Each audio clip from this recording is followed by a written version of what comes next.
Aksi pemalakan terhadap sopir truk yang terjadi di Jalan Soekarno-Hatta, Simpang Lampu Abang Macan Lindungan, Kota Palembang, akhirnya 2 dari 3 pelaku berhasil ditangkap. Sementara si kok pelaku bernama Rehan lagi dicari polisi. Lampu merah ini. Aksi pemalakan terhadap sopir truk yang terjadi di Jalan Soekarno-Hatta, Simpang Lampu Abang Macan Lindungan, Kecamatan Ilir Barat 1 Palembang, akhirnya 2 dari 3 pelaku berhasil ditangkap. Kedua pelaku tersebut bernama Rendra Saputra, 27 tahun, sama Chandra Irawan, 18 tahun. Keduanya berperan juru aksi pemalakan sebagai wong yang selik situasi dan kondisi sekitar lokasi kejadian. Sementara sikap pelaku eksekutor bernama Rehan masuk juru daftar pencarian wong. Kapolrestabes Palembang, Kombes Pol Haryo Sugiarto mengungkapkan, juru pers rilis peningkapan para pelaku, pihaknya bakal bebas pelaku sikap lagi yang bernama Rehan.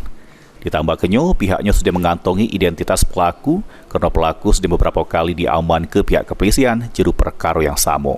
Tadi viral di media sosial, kami sudah turun ke lapangan dan kami berhasil mengamankan 2 orang. Sementara pelaku utama yang sudah Rehan sudah kabur, namun sudah kita identifikasi karena yang bersangkutan sekali lagi sudah 2 kali melakukan perbuatan yang sama. Dan kami sudah mengenalnya, sehingga nanti pada saatnya akan kita lakukan penangkapan kepada tersangka saudara Rehan.